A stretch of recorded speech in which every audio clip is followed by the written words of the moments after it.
Okay, so imagine this. Two young girls just vanish.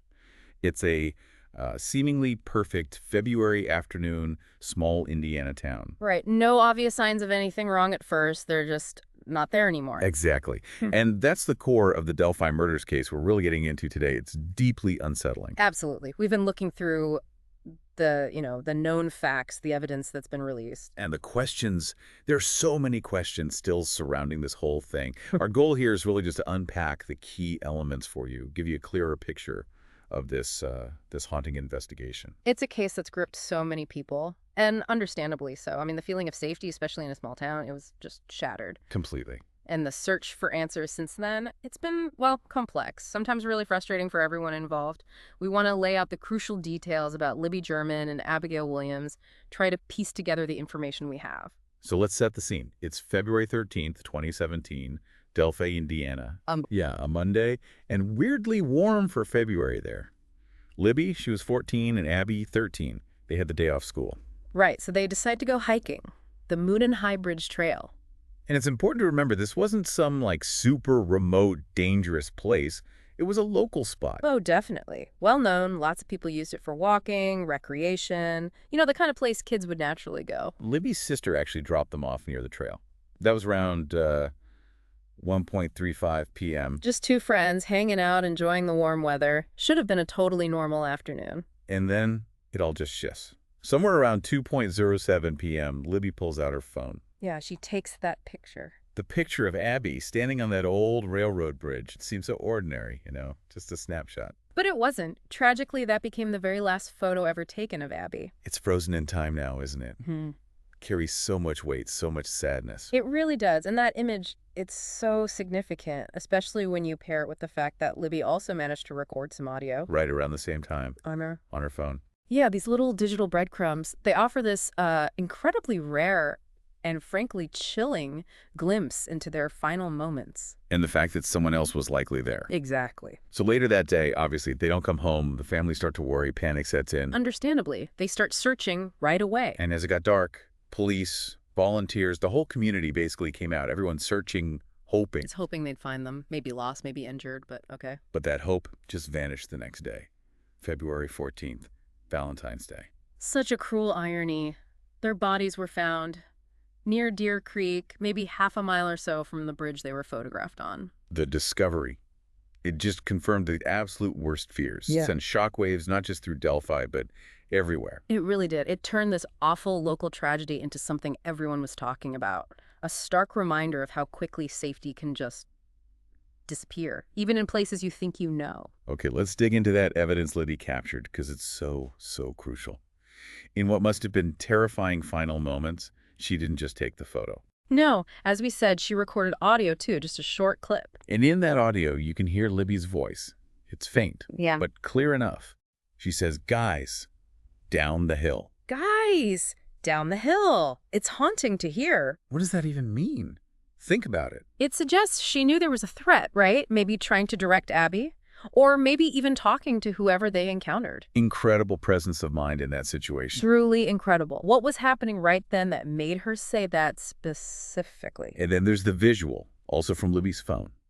A still image pulled from a video she was taking. The grainy picture.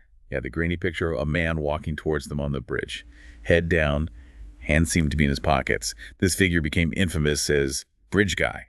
And for years, really, that image, that figure was the absolute focal point of the investigation. Initially, back in 2017, police released a sketch based on eyewitness accounts and that grainy image. Right, the first sketch. It showed a man, maybe 40s, 50s, white hat.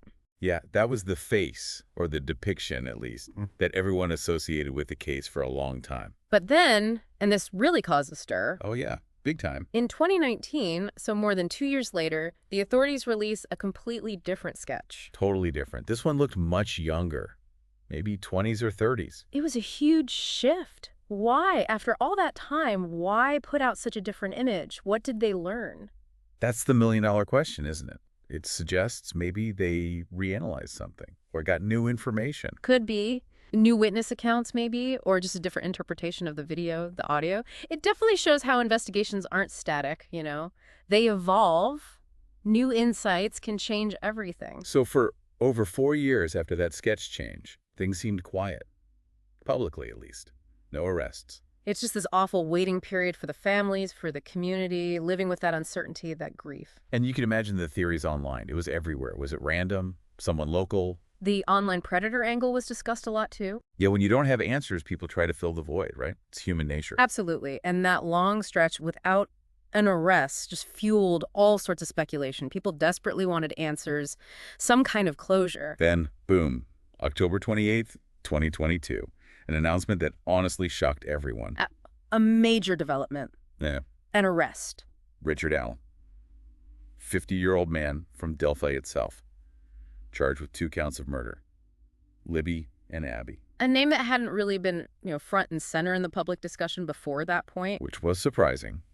But it turned out later information revealed he had actually been interviewed by police way back. Right, back in 2017, not long after it happened. So he wasn't entirely unknown to the investigation, but him being named as the suspect, that was a huge surprise for most people. And what's really striking is he was local. Worked at the CVS right there in Delphi. This familiar face in town. Not someone who screams suspect in the public eye. His connection, according to the documents released later, partly came from his own statements. He apparently admitted being on or near the trails that day. And then there's the physical evidence. This is potentially huge. A bullet. Found near the girls' bodies. Yes. And forensic analysis ballistics testing allegedly matched that bullet to a handgun owned by Richard Allen, registered to him. So when you talk ballistics, you mean they can tell if that specific bullet came from that specific gun? That's the goal of ballistic analysis, yes. Matching the unique markings on the bullet to the barrel of a specific firearm. That combination, him being there, the potential gun match that became a cornerstone of the case against him. But it hasn't been straightforward since the arrest. Not at all. No. Allen's defense team has come out with some pretty significant claims, really throwing a wrench in the initial narrative. They've suggested he might not have acted alone, that others could be involved. And they've even brought up this alleged connection to an Odinist group, which, that got a lot of attention. Definitely raise eyebrows. Just for clarity, Odinism generally refers to a modern pagan religion based on Norse beliefs. Right. And these defense claims, while still unproven in court, they add this whole other layer of complexity. They absolutely do. Makes you wonder if the investigation looked at all angles, or if there's more to the story than just one person. Exactly. These are defense arguments, of course. They'll be tested in court. But they do raise questions about the full picture. Have we really uncovered everything about what happened to Libby and Abby? And sadly, alongside the legal back and forth, there have been reports about Richard Allen's condition in jail, his mental health. Yeah, and some photos released publicly show him looking quite different than he did before his arrest. It's a lot. Well, while those aspects don't directly prove guilt or innocence, they do sort of underscore the immense pressure of a case like this, the toll it takes. So after all this time, all these twists, where are we? We're still asking the same awful fundamental questions. Who really killed Libby and Abby? Is Richard Allen the only one responsible, like the prosecution says? Or is the defense right? Is there more to it? Were there different motives we don't know about? Other people involved who just haven't been found? These questions just hang heavy over everything, over Delphi. They really do. The evidence against Allen seems significant, yes, but the defense's counter-narrative. It introduces doubt, possibilities. We still don't know the exact sequence of events, the why behind it all. It's still under such intense scrutiny. If you step back, the impact on the community, it's just immeasurable. Profound. That sense of safety in Delphi just gone. And it sparked this huge national conversation, didn't it? About kids' safety, about how hard it is to get justice sometimes. And you can't forget Libby's bravery in those last moments. To have the presence of mind to record that evidence, it's incredible. Truly remarkable courage. It's a testament to them and also, to the community's determination to keep fighting for answers. Which brings us to the big question, really, for you listening. When does true justice arrive for Libby and Abby? Will the court case involving Richard Allen finally bring those answers? Or will these lingering doubts mean the search for the complete truth has to continue? It's a heavy thought. And it really speaks to how this tragedy just endures. It's a question that weighs on everyone who's followed this. Justice is often a long road, isn't it? We just hope the outcome, whatever it is, brings some kind of peace, even though the loss is, and always will be, immense. And finally, we just want to take a moment to remember Liberty German and Abigail Williams. 2 young girls, so much life ahead of them. tragically cut short. Their courage, the clues they left behind, they won't be forgotten. They really stay in our thoughts.